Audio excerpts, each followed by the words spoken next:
Okey, ini saja je saya nak share cerita lokal dapat 5/5 plus cerita rasa saya lah. Okey, ini cerita rasa saya, bukan cerita rasa movie-movie yang lain. Okey, tempat kelima kita ada Tanda Kubur Akhir Zaman. Tempat keempat kita ada Lagi-Lagi Senario.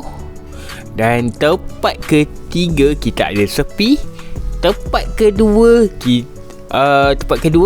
Daun ke Tempat Kering. Dan tempat pertama Eja Ali The Movie.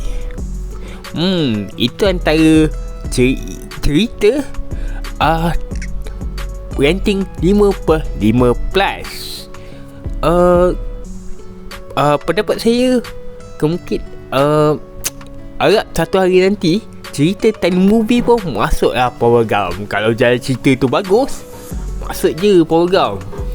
Contoh macam cerita Daun ke Tempat Kering, itu antara cerita yang paling sedih. Saya rasa kalau masuk Power Gum pun bagus. Ataupun cerita ni saya tak senaraikan, tapi kalau cerita Beda Tonggas pun masuk dekat Power Gum pun tu bagus juga.